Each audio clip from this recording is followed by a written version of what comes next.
Hello YouTube, my name is David Boucher and welcome to day 91 of my 6-month life transformation chronicle. And 91, it's not a round number, it's not even number, it's not even prime, but it is a big deal because it means we've officially crossed the halfway point for this, which is crazy. And actually, you know, when April is finished, that means the year will be 4 months in, so a third, which is just nuts. The year is flying by.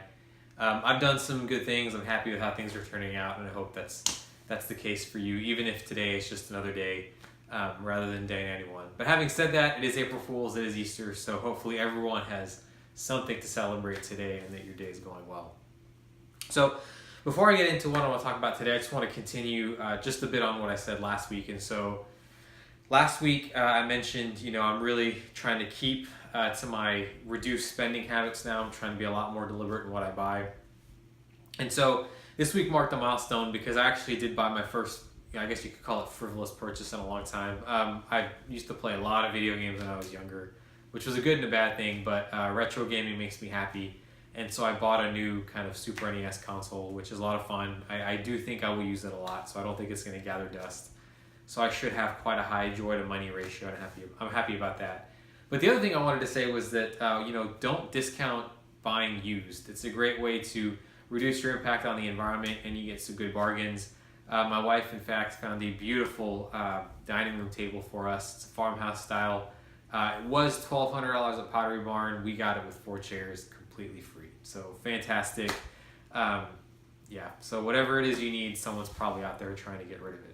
But enough about what I was talking about last week, and I want to discuss the subject for today, which is, you know, aptitude and hard work versus blind luck and success. And I think about this a lot because I'm what most people I think would consider pretty successful. And if you look at what I'm doing, you know, my worry when I left my last job was, do I land on my feet? Can I just not go broke and homeless? And far from landing on my feet, I've done a triple quad jump and totally stuck the landing. It's been really incredible. I've got a client that I love working for. It looks like it's going to be very full-time or much longer term than I thought. I've got this beautiful house in France that's being built.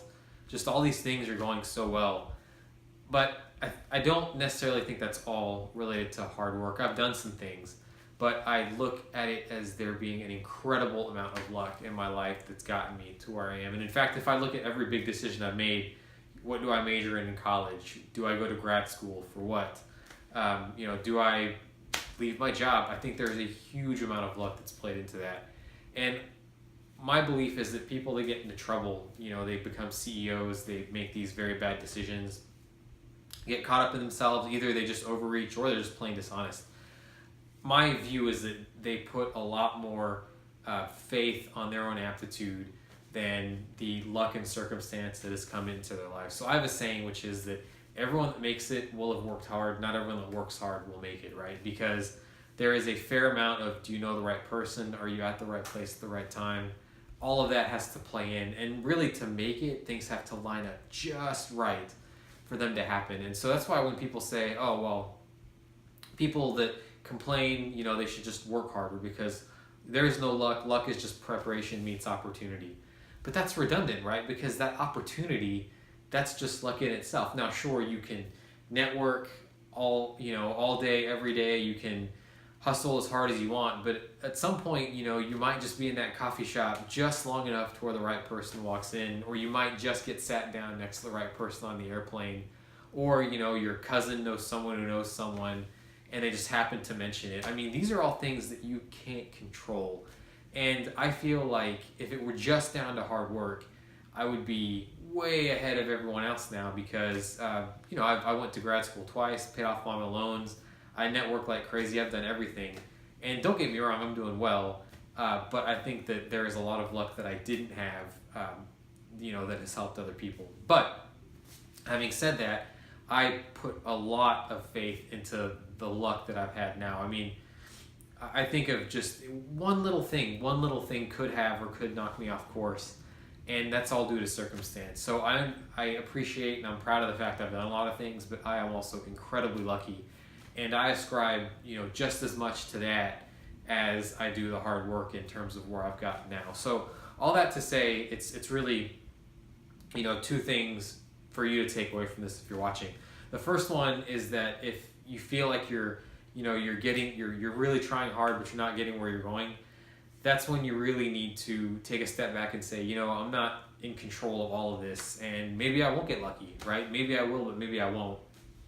But I think it's a good signal for you if you really have honestly done all the work, met all the people, fulfilled all the requirements that you can.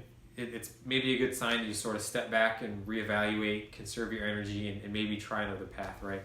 The second one is that if you are just cruising and you're just killing it and things are going well for you, just remember that could stop. Just as easily as it's coming to you, that could stop. And that's what I'm trying to tell myself now, is that my life is fantastic. I love going to work. I love my wife. I've got this house being built. But one day something could happen that just knocks me completely off course. And I spend a lot of my mental energy every day, not just doing what I'm supposed to be doing, but also thinking, okay, what is it that I can do to mitigate all this bad luck that could come my way? So 2 messages are: don't get discouraged, but also don't get arrogant. A lot of your success is not due to you, it's due to circumstances around you. So on that message, I will let you get back to your weekend. I'm really enjoying making these videos for you. I hope you're enjoying watching them as well. But in the meantime, before we see each other on day 98, just want to wish you a happy Easter, happy April Fools also, and I'll see you next week. Thank you so much.